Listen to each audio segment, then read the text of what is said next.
Selamat sore Mbak Arisa. Di sana. Arisa maaf ya. Halo, selamat sore Mbak Ika, Mas Angga. Mbak Arista, kebetulan ini kita bertiga nih lintas generasi kumpul. Kita pengen tahu nih soal pengaturan keuangan bagi Gen Z. Sangka gini, di antara kita ini antara yang Gen Gen X sama Gen Y ini adalah parent saat ini. Parent untuk Gen Z. Aduh, susah banget. Gen Z. Nah, ini nih produk kita seperti ini. Nah, ini kira-kira gimana sih kita sebagai parent mengatur keuangan dari anak-anak kita dan sebagai Gen Z mengatur keuangannya, terutama yang sudah kerja kayak Gusti ini nih. Oke, baik. Ini pertanyaannya langsung banget gitu ya. Ini aku tuh saat ini ada di generasi milenial baby boomers yang punya anak Gen Z gitu ya. Bahkan Gen Z-nya kategori masuknya strawberry. Ini agak sedikit repot ini ya kan gitu. Nah, jadi pertanyaannya gini Mbak, kalau kita ngomongin tentang keuangan kan semuanya balik lagi. Yang namanya anak selalu mencontoh dari orang tua gitu ya. Makanya betul sekali ketika kita mengharapkan para si generasi Gen Z ini bisa mengatur keuangan ya dengan tepat, maka bagaimana dengan orang tuanya terlebih dahulu dalam mengatur keuangannya? Sudah bisa memberikan contoh yang tepat atau belum gitu ya. Nah, kalau belum bisa memberikan contoh yang tepat ya jangan berharap si Gen Z ini bisa melakukan perencanaan keuangannya dengan tepat. Karena tadi dibahas tadi banyak sekali gitu ya. Gen Z ini sudah terliterasi keuangan tuh dengan gampang, dengan mudah gitu ya. Mereka bisa dapetin ilmu keuangan secara gratis. Sedangkan di masanya kita yang saat ini kita baby boomers ataupun kita generasi milenial atau Gen X gitu ya. Kita tuh masih terbatas banget untuk dapetin informasi tentang bagaimana mengelola keuangan gitu ya. Yang tepat pastinya. Mengelola sih mengelola gitu, tapi apakah tepat cara mengelolanya belum tentu gitu ya Mas sama Mbak semuanya gitu ya. Sahabat Kompas pasti udah paham banget nih. Nah, artinya saat ini sebelum kita berharap si Gen Z ini tidak FOMO gitu ya, tidak mengikuti gaya hidup gitu ya, nggak investasi asal-asalan gitu ya, baiknya kita dulu nih yang memberikan contoh. Nah, artinya balik lagi orang tuanya harus coba kita belajar mengedukasi diri kita karena gini, cara menyampaikan kita dengan anak-anak Gen Z ini tuh kayak tarik ulur gitu ya. Nggak bisa kita dengan cara, uang kamu diatur ya. Kalau nggak nanti kamu miskin loh hidupnya. Uang kamu ya, jadi kita nggak bisa dengan cara perintah nih gitu ya. Anak zaman sekarang tuh kritisnya luar biasa gitu. Nah, tapi kalau balik lagi ketika kita berbicara bagaimana sih caranya Gen Z ini mengatur keuangan. Oke, sebenarnya sebelum mengatur keuangan, tantangan Gen Z ini adalah dengan mereka mudah sekali mendapatkan ilmu tentang keuangan, kemudian mereka menggunakan produk-produk keuangan, tapi ternyata banyak banget generasi Gen Z yang terjebak dengan pinjaman online. Kalau kita lihat range usianya tuh wah ngeri banget sih. Mulai dari 19 sampai 34 tahun itu hampir 763,7 miliar nih gitu ya. Yang terjebak dengan online itu ya.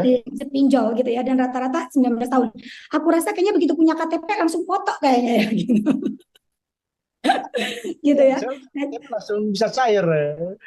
Iya langsung bisa cair gitu. Yang penting nggak blur aja tuh fotonya Mas ya gitu. Nah, jadi banyak banget anak muda yang saat ini Gen Z terutama ketika mereka sudah paham dengan keuangan, mereka sudah paham juga dengan produk-produk keuangan, tapi ternyata lagi-lagi sisi literasinya itu tidak teredukasi dengan tepat gitu ya, sehingga banyak menggunakan pinjaman online, terjebak dengan investasi bodong karena tadi banyak juga di sosial media kalau tidak terfilter dengan tepat, mereka tuh diiming-imingin bahwa nggak usah ngapa-ngapain, rebahan aja, besok Anda bisa kaya, gitu kan. Nah ini ya kan, mudah banget terkontaminasi dengan hal yang seperti makanya aku thank you banget hari ini kita bisa membahas bagaimana Gen Z ini bisa mengatur keuangan.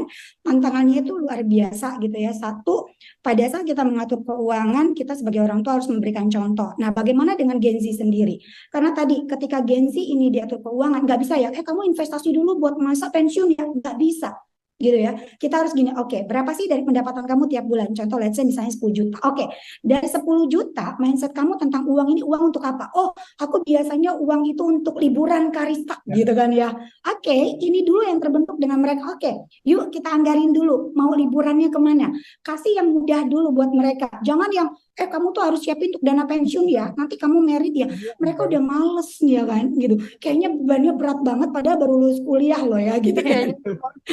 Ya, jadi Ya kan? Jadi ajak yang enak dulu nih gitu kan ya. Oke, tenang aja kita bantuin gitu. Oke, dibuat dulu berdasarkan skala prioritas. Oke, uangnya buat apa sih? Oke, Riz aku mau liburan. Oke, liburannya mau kemana? Mau per bulan kah? Per 3 bulan kah? Atau per 6 bulan kah? Gitu ya.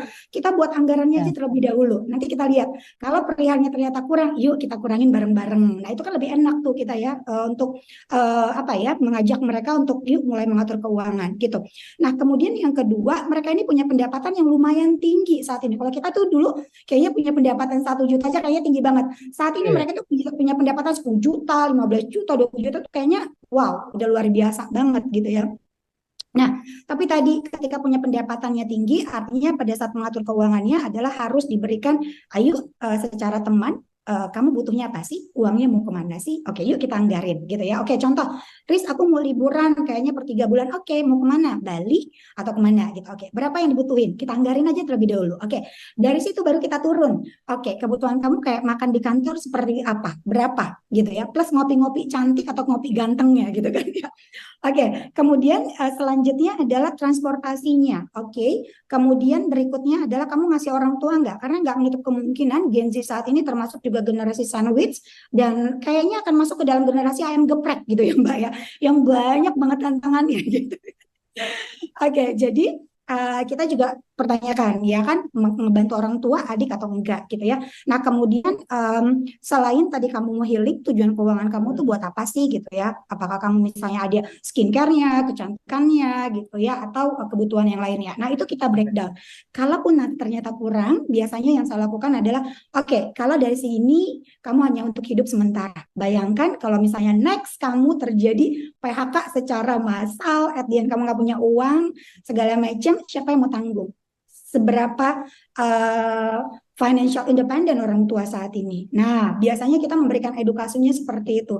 Jadi kita nggak bisa model kayak perintah, kita nggak bisa model kayak diwajibkan gitu ya, tapi kita harus memunculkan rasa apa ya kesadaran dari diri mereka karena saat ini mencari pekerjaan itu mudah, kehilangan pekerjaan itu lebih mudah gitu kan ya.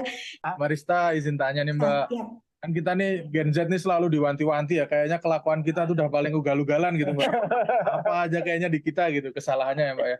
Pertama-tama tuh apa sih Mbak dari pengaturan keuangan tuh yang harus kita perhatikan nih begitu dapat uang, nih dapat nih. Terus harus diapain gitu Mbak? Nah, ketika dapat uang, orang suka lupa gitu ya. Biasanya gini, kalau tanya, nanti dapat uangnya apa? Wah, bayar utang gitu ya. Oh, bayar ini. Oh, buat A, B, C, D. Pertanyaannya adalah kita lupa bersyukur. Makanya tadi selalu membandingkan hidup kita sama hidup orang gitu kan ya. Terus kurang terus gitu. Nah, jadi pada saat kita punya uang adalah pasti bersyukur karena ini adalah nilai dari value kita saat ini gitu ya. Berapapun dibayar itu artinya nilai kamu segitu. Makanya kalau mau dibayar lebih besar value-nya dinaikin gitu kan ya. Oke, ketika punya uang setelah bersyukur kita punya yang namanya piramida perencana keuangan. Sama kayak kita naik tangga, sama kayak kita bangun rumah, ada pondasinya. Yang pertama adalah budgeting is emas gitu ya. Itu adalah kunci satu-satunya.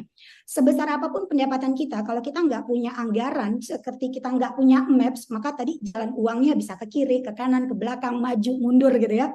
Nah, jadi budgeting ini adalah seperti maps untuk kita bagaimana nanti uang itu akan kita keluarkan. Jadi yang pertama adalah budgeting, kemudian yang kedua gitu ya, kita juga mesti melihat kategori utang. Kalau bisa utang itu kita kurangin gitu ya. Nah, utang itu nggak boleh lebih dari 30% dari pendapatan kita yang 100%. Contoh, Mas Angga misalnya punya pendapatan 10 juta, maka kalau mau berutang itu nggak boleh lebih dari 3 juta setiap bulannya, gitu ya. Ini untuk membuat kategori nanti pos-pos keuangan kita jadi nggak berantakan gitu ya. Nah, kemudian kita naik lagi ke piramida berikutnya, yaitu kita punya fondasi untuk mengamankan dari segala resiko. Yang namanya resiko itu bukan potensi dalam skala kecil, tapi skala besar merusak kondisi keuangan kita. Berkaca tahun 2020, namanya resiko COVID-19 nggak pernah datang.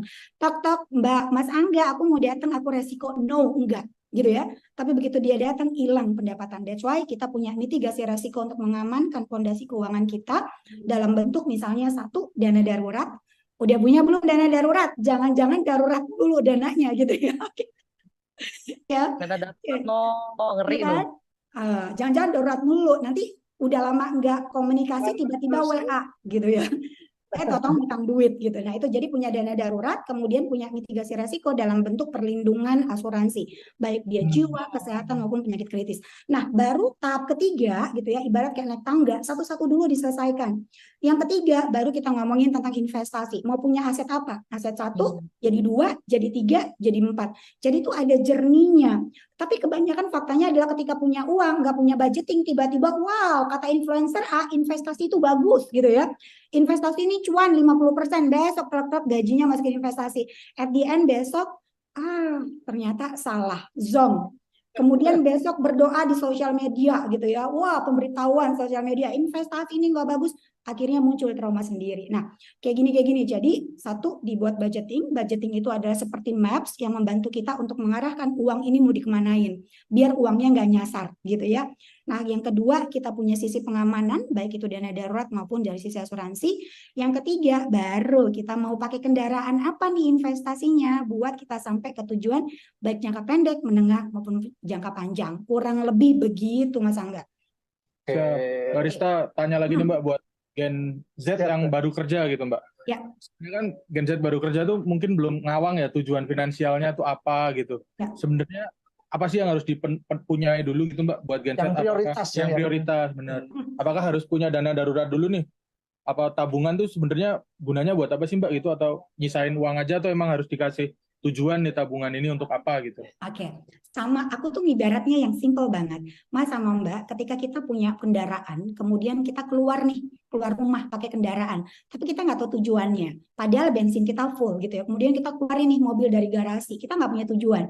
Kita bisa aja ke kiri, kita bisa ke kanan, atau bensin kita habis. Kemudian waktu kita juga terbuang percuma. Begitu juga dengan uang gitu ya. Nah, karena uang ini kita dapetin karena saat kita sehat, kita kerja gitu ya, kita beraktivitas, kita punya uang. Nah, sedangkan yang tadi resiko kita nggak ada yang tahu. Nah, pada saat kita punya pendapatan, yang paling penting untuk Gen Z pertama kali, karena memang di pondasi paling awal kita punya namanya dana darurat gitu ya. Oke ya. Nah, dana darurat ini kalau kita single itu 6 kali, kalau kita sudah berumah tangga itu 9 kali, sudah berumah tangga punya putra-putri itu 12 kali. Dihitungnya dari mana? Boleh dari pendapatan, boleh juga dari pengeluaran. Contoh, Mas Angga misalnya punya pendapatan 10 juta gitu ya. Ternyata budgetingnya antara pendapatan sama pengeluaran nggak beda jauh. Jadi hitungnya dari pendapatan aja gitu ya. Makanya harus punya dana darurat kurang lebih 60 juta. Nah, ini tuh kegunaannya adalah memang dari awal harus dipisahkan. Karena tadi pada saat kita menjadi seorang karyawan gitu, kita nggak tahu apa yang terjadi dengan perusahaan kita, gitu ya. Kita nggak ada yang tahu apa yang terjadi dengan kita, gitu ya. Nggak selamanya kita sehat, gitu ya.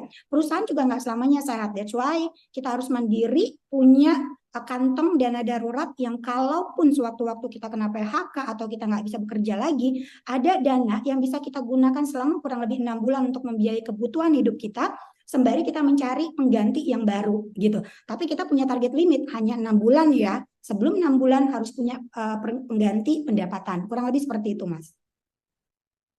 Menarik ya. Ya. Nah, ini sebagai parents nih. Sebagai parents, memang yang paling susah itu buat memberitahu ke anak sih ya Mbak ya. Kita harus memberikan contoh. Karena tapi yang jadi masalah orang tua juga terkadang nggak bisa ngasih contoh kan karena ugal-ugalan juga kan. Produk generasi X, anggaplah ya generasi X itu kita kan untuk literasi keuangan itu agak susah waktu dulu ya. Kita sadarnya baru akhir-akhir nih Mbak, baru menjelang gitu kan. Banyak teman-teman saya yang baru iya ternyata bisa investasi saham lebih gampang. Tadi sempat dengerin juga kali Mbak Rista bahwa teman saya itu ada yang mulai dari saham yang 100 perakan buat makan siang di warteg lah, buat naik tingkat buat makan siang di kafe kan lebih mahal lagi, maksudnya cuannya lebih gede lagi. Nah itu ternyata kita sebagai orang tua saja baru bisa mulai gitu.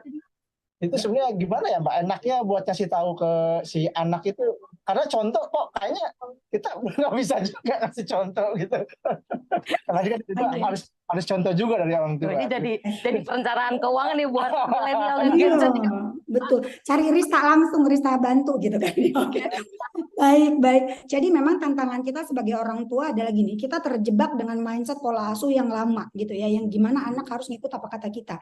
Sedangkan dengan berkembangnya waktu, teknologi, ilmu, dan lain-lain, kita nggak bisa mendidik anak kita dengan pola asuh yang lama. Bukan berarti pola asuh yang lama itu nggak bagus gitu ya.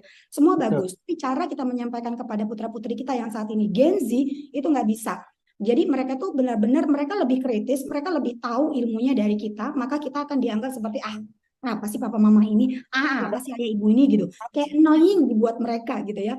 Nah, jadi mau nggak mau ini pun yang saya lakukan Mas. Ini based on pengalaman pribadi saya gitu. Bahkan ada beberapa klien juga yang barista gimana sih kok bisa anaknya paham tentang keuangan? Oke, saya memang begini. Memang nggak ada kata terlambat gitu kan ya. Cuman memang cara penerapan kita mungkin sudah lambat dengan ilmu gitu kan ya.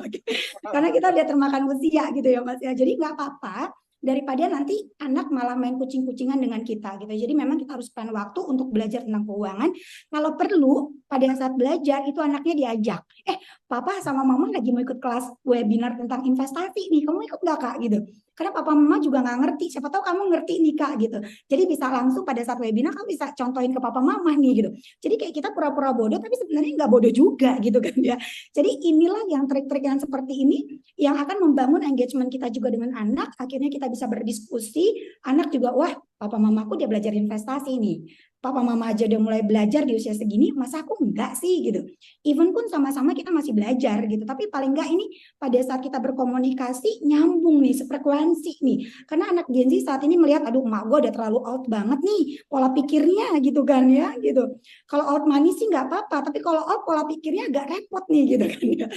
Nah jadi itu sih Mas yang based on aku lakukan sendiri pada saat gini contoh lagi kumpul misalnya dengan anak aku lagi mencoba misalnya menghitung, Mas lagi ngapain sih? Oke ini mama lagi hitung deh kak, kalau misalnya mama mau beli ini itu kayak gini, menurut kamu gimana ya? Jadi kita lebih ajak discuss karena bisa jadi kita nggak strategi yang kita lihat ini strategi yang biasa, bisa jadi anak zaman sekarang strateginya tuh brilian banget gitu, mah mungkin bisa kayak gini nih mah gitu. Jadi bukan hanya kita memberikan contoh secara tidak langsung, tapi kita juga membangun engagement, membangun hubungan baik dengan anak, komunikasinya juga jadi lebih tepat. Nah, siapa tahu artinya istilahnya bukan hanya anak yang belajar dari orang tua, tapi orang tua juga belajar dari anak. Kurang lebih begitu, Mas. Menarik, Mas. Giliran saya nih. Saya punya ponakan milenial bicara. Saya punya ponakan nih usia SD lah ya gitu. Ya. Jadi memang benar dia menabung dari uang yang dikasih sama orang tuanya itu uang ini ya, uang apa sih harian tuh? Uang jajan lah ya. Jajan. Uang jajannya ditabung nih. Tapi ternyata in the end bukannya buat beli apa, tapi buat beli ini apa namanya game online itu apa sih itu namanya? Game online. Nah ini gimana kalau yang seperti ini? Token memang gitu sudah benar menabung, tapi hasilnya buat seperti itu gitu. Ada tujuannya gitu ya. Nah ini juga kalau dulu kan kita begini, kamu jangan lupa ya nak, kamu menabung loh. Dengan kamu menabung, kamu bisa beli A, B, C, D. Nah ini kata-kata yang ternyata membuat terpatri di dalam kepala anak kita. Oke, kalau aku punya uang, aku bisa beli A, B, C, D. Secara tidak langsung kita mengajarkan anak untuk konsumtif. Ya, kan? Gitu. Karena at the end akhirnya tuh uang kamu yang kamu kumpulin itu buat kamu beli A, B, C, D. Gitu ya. Gitu. Jadi sadar. Ya, secara tidak sadar ya dulu kita juga di seperti itu ya. Iya. Gitu. Saya juga didik anak gitu. Mau beli ini, tabung dulu gitu. Jadi begitu dapat uangnya, mereka lagi mau beli ini Pak gitu. Gitu. Harus gimana dong? Jadi harus gimana tuh Mbak? Jadi biasanya begini, ini yang kita ubah gitu ya. Banyak juga saya berdiskus dengan teman-teman dari psikolog gitu ya, bahwa secara tidak langsung apa yang kita sampaikan kepada anak-anak kita itu tuh lebih terpatri di dalam kepalanya mereka gitu kan ya. Jadi lebih teringat. Jadi mereka akan nggak untuk makan, tahan untuk nggak jajan di kantin gitu ya. Karena tadi mereka punya tujuan, oke, mama udah oke kok, papa udah oke kok aku untuk beli game online gitu kan ya. Nah, dia akan merelakan apapun gitu. Nah, secara tidak sadar kita juga menjadikan anak kita untuk konsumtif tanpa kita melihat apakah game online ini punya positif atau punya negatifnya gitu. Nah, itu kita juga nggak bisa mencerna kan. Nah, jadi ada baiknya begini. Oke, Dek, Adik punya tujuan keuangan nggak sih? Misalnya contoh adik misalnya begini, mama kasih adik misalnya 100, misalnya 10.000, tapi mama pengen tahu dulu, adik setiap hari itu jajan apa sih di sekolah gitu ya. Jadi ini juga untuk mereka bercerita gitu, karena anak zaman sekarang itu malas banget bercerita dengan ibu bapaknya gitu. Tapi ketika kita memberikan uang misalnya 10.000, mama kasih ya 10.000 buat adik nih jajan di kantin. Oke, adik di kantin itu biasanya makan apa sih gitu? Oke, ma aku makan ini mah. Seblak mah gitu ya. Aku makan ini mah. Oke. Harganya adik tahu nggak berapa kurang lebih? Oke. Nah dari situ ternyata ada sisa ya adik ya gitu. Oke. Oke, adik mau nggak kalau misalnya ini dimasukin ke dalam celengan, di mana nanti ketika uangnya udah banyak nanti satu, adik bisa beli buku. Oke, beli buku ini yang bisa membuat ilmu adik jadi lebih bertumbuh. Nah, itu kan lebih positif ketimbang dari game online tadi, gitu kan ya. Oke, nah satu lagi, ketika adik punya uang banyak, satu, adik bisa bangun bisnis. Nah, caranya seperti ini deh, gitu. Nah, jadi kita udah bisa membentuk anak-anak kita tuh menjadi seorang entrepreneur sejak dini. Nah, itu karena kan di sekolah juga udah ada namanya market day, gitu-gitu ya. Nah, jadi kita udah mulai mengarahkan bahwa ketika dia menabung, impact-nya bukan hanya kamu bisa beli apapun yang kamu mau. Karena secara tidak langsung kita juga membentuk money mindset tentang anak bahwa segala sesuatu di dunia bisa dibeli dengan uang. Iya. Oh iya ya. Menarik. Iya ya. Saya lakukan itu. Selama ini emang itu kan. Mau ini silahkan Nabung dulu. Ya ternyata ini ya, nggak Ternyata- sekedar nabung ya ternyata ya. Iya. Malah jadi konsumtif nanti. Aduh, thank you loh itu ini. ternyata pencerahan bagi Gimana Gen Z? Tapi jadi penasaran juga nih Mbak, kan saya yang ada di situ tuh. Gen Z sebagai Gen Z, Gen Z lagi belajar nabung untuk beli apa yang saya mau gitu Mbak. Iya. Jadi sebenarnya boleh nggak sih Mbak beli buat itu Mbak? Misalnya saya suka game, beli game atau beli Sebenarnya begini. sepatu dengan nabung. Ya, sebenarnya begini, boleh-boleh aja kita punya tujuan untuk sekedar namanya kalau anak zaman sekarang itu adalah self reward gitu ya buat diri kita sendiri. Cuman tadi kita mesti lihat gitu ya, contoh, Riz aku punya budget untuk aku beli mobil, Riz aku punya budget untuk aku healing gitu. Oke, nggak apa-apa. Cuman sejauh apa healingnya, apakah harus jauh? Karena gini, kata-kata healing itu kan proses penyembuhan gitu ya. Tapi saat ini tuh dengan stres dikit healing, stres dikit healing. Ini tuh pelarian atau apa gitu? Nah, jadi boleh-boleh aja karena merencanakan keuangan itu adalah sebuah seni. Kalau saya bilangnya adalah sebuah seni yang memberikan kebebasan kepada kita si pemilik uang untuk mengatur uang, mau kemana uangnya gitu ya. Tapi pada saat kita mengaturnya bukan hanya bicara tentang saat ini aja, kita bicara ada masa depan yang harus segera kita persiapkan gitu. Nah, jadi kita buatnya adalah skala prioritas. Kalaupun Mas dalam prakteknya gitu ya, memiliki pendapatan kemudian membagi berapa persen, misalnya 5% untuk Mas bisa beli game online, karena dari game online ini bisa memotivasi aku untuk jadi lebih giat bekerja, ya why not gitu loh. Jadi ada sisi positif dari apa yang kita keluarkan dengan uang tadi gitu. Jadi bukan hanya dengan kita keluar uang, tapi nggak ada nilai moral atau value dari apa yang dia keluarkan gitu loh. Jadi nggak apa-apa misalnya Riz aku beli handphone misalnya iPhone 15 misalnya gitu ya, tapi aku gunain untuk aku nambah value karena wah kayaknya enak banget nih wawancara kalau pakai ini, oh ya udah nggak apa-apa gitu, mempercepat pekerjaan, memperlancar pekerjaan nggak apa-apa. Jadi ada lebih banyak positifnya daripada yang kebentuk adalah negatifnya gitu. Jadi nggak apa-apa kalau untuk dianggarkan, karena tadi banyak orang yang bilang hidup kan cuma satu kali, kalau nggak ada kita nikmatin juga, terus siapa yang nikmatin, betul nggak gitu. Jadi balik lagi, mau kita beri self reward buat diri kita, fine aja nggak apa-apa. Cuman kadarnya disesuaikan lagi dengan kondisi keuangan kita. Makanya tadi penting banget kita punya money mindset yang tepat tentang uang.